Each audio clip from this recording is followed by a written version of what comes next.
Since 1995, International Day for the Preservation of the Ozone Layer is observed on 16th September annually. This day reminds the signing of the Montreal Protocol on substances that deplete the ozone layer, and its protection efforts also contribute in fighting with the climate change. The Montreal Protocol was signed on 16th September 1987, and it is an international treaty planned to protect ozone layer by reducing the production of substances supposed to be responsible for ozone layer depletion. The ozone hole over Antarctica is usually more pronounced on the South American side of the frozen continent. The largest ozone hole ever observed in the Antarctica was reported by NASA in September 2000. The ozone layer filters out most of the sun's harmful ultraviolet radiations and is crucial to life on Earth.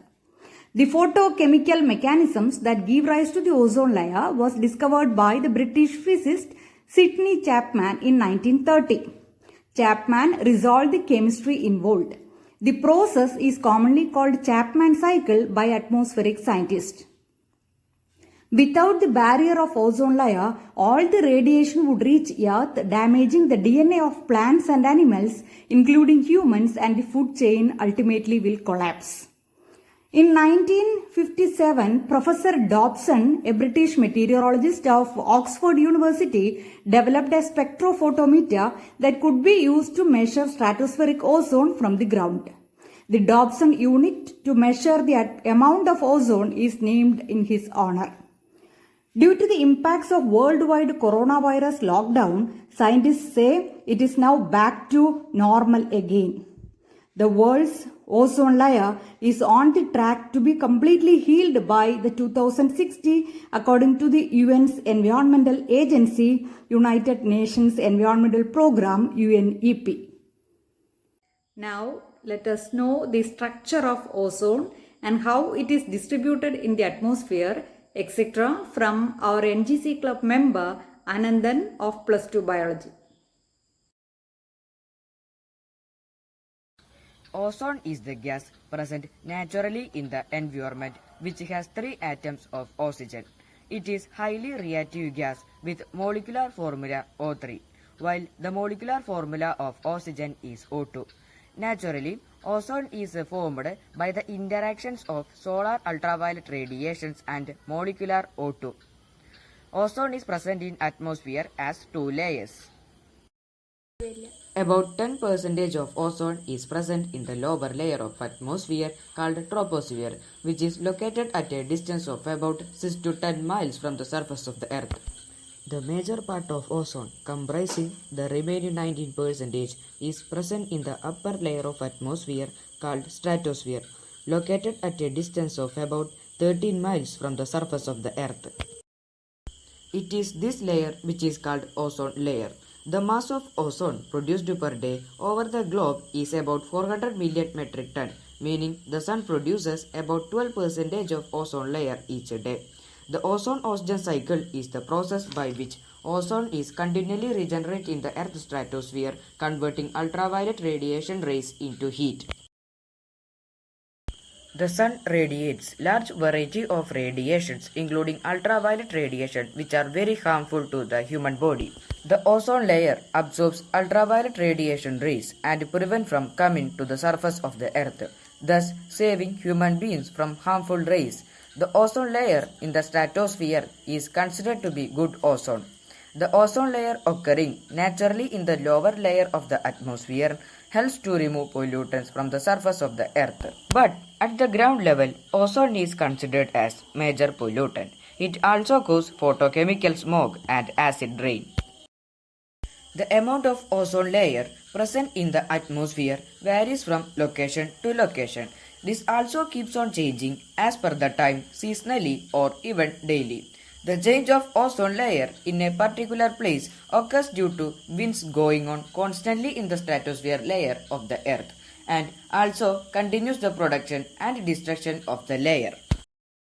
Due to peculiar pattern of stratosphere, the amount of ozone layer found near the poles are more than found near the equator. Factors affecting ozone layer depletion and its impacts will be explained by Ashwati Raj of Plus 2 Biology, member of our NGC club. Major cause of depletion of ozone layer include human-made chemicals that contain chlorine and bromine. These chemicals are known as ODS, that is, ozone depleting substances. Since early 1970s, scientists observed reduction in stratospheric ozone and it was found more prominent in polar region. Do you know that one molecule of chlorine has the capability to break down thousands of ozone molecules? The chief ozone depleting substances include chlorofluorocarbon, carbon tetrachloride, hydrofluorocarbon, and methyl chloroform. Halogens, sometimes known as brominated fluorocarbons, also contribute mightily to ozone depletion. ODS substances have a lifetime of about 100 years. Ozone layer is a natural layer of gas in the upper atmosphere that protects human and other living organisms from harmful UV radiations from the sun. Its depletion may cause severe health hazards like skin cancer, skin burn. Overexposure damages immune system and also damages the tissues of eyes and can cause a burning of the eye surface known as snow blindness. It also speeds up aging of skin. Ozone depletion also impacts the environment adversely by altering the life cycles of plants and disturbing the food chain. Microscopic organisms such as plankton may not survive, hence animal dependent on plankton will also not able to survive. Depletion of ozone layer may result in change in wind pattern, leading global warming, hence resulting in climate change all over the world. Use of products which has chlorofluorocarbons such as hairsprays, cosmetics, aerosols in plastic containers should be avoided. Promote activities such as tree planting and backyard gardening. Use environmental friendly fertilizers. Prevent excessive smoke emission from your vehicles which causes air pollution. Save on gasoline and crude oil but by regular maintenance. Do not burn plastics and rubber tires.